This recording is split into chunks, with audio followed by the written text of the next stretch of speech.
नमस्कार।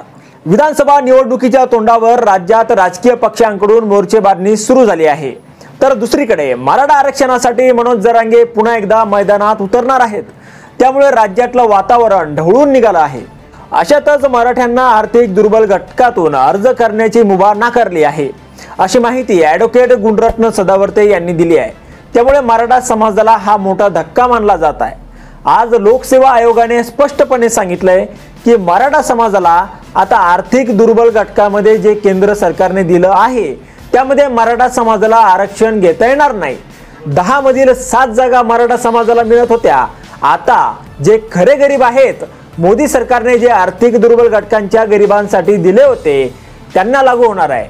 त्यामुळे हा त्या घटकाला मोठा दिलासा आहे, असंही सदावर्ते म्हणाले।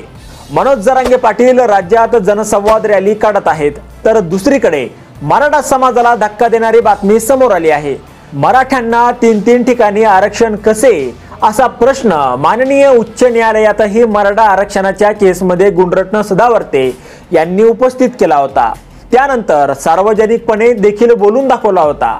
त्या आधारे आज आर्थिक दुर्बल वर्गातील EWS विद्यार्थ्यांना एक मोठे यश आले आहे। लोकसेवा आयोगाने मराठ्यांना आर्थिक दुर्बल घटकातून अर्ज करण्याची मुभा नाकारली आहे, असा दावा सदावर्तेंनी केलाय। आता सदावर्ते यांचा युक्तिवाद नेमका काय होता ते पाहूया। मराठ्यांना 3 पद्धतीने आरक्षण दिलं जात आहे। EWS, OBC आणि विद्यमान सरकारने दिलेलं 10% आरक्षणाचा लाभ मराठा समाज घेत आहे। एक मराठा पण 3 ठिकाणी आरक्षण घेत आहे। ॲडव्होकेट गुणरत्न सदावर्ते यांनी असा युक्तिवाद उच्च न्यायालयात केला होता।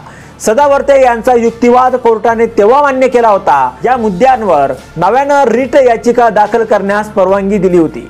आता यावर तुम्हाला काय वाटतं? तुमचं मत कमेंट बॉक्स मध्ये लिहायला विसरू नका। व्हिडिओ आवडला असेल तर जास्तीत जास्त शेअर करा आणि आतापर्यंत मराठी जनता या चॅनलला आपण सबस्क्राइब जर केलेलं नसेल तर चॅनलला सबस्क्राइब करा।